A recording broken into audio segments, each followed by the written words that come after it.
Now these TA50 military lockers, they change a little bit on every one we do.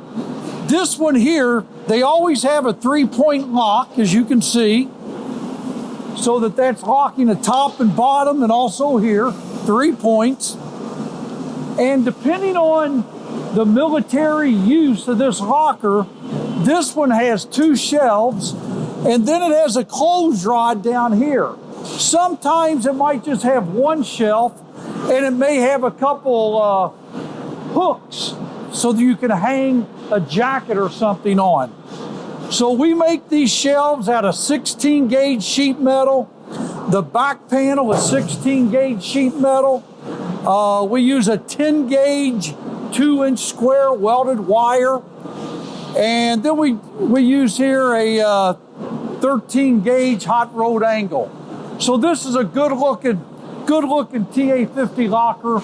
Like I say, we do a lot of different styles, 1 shelf, 2 shelf.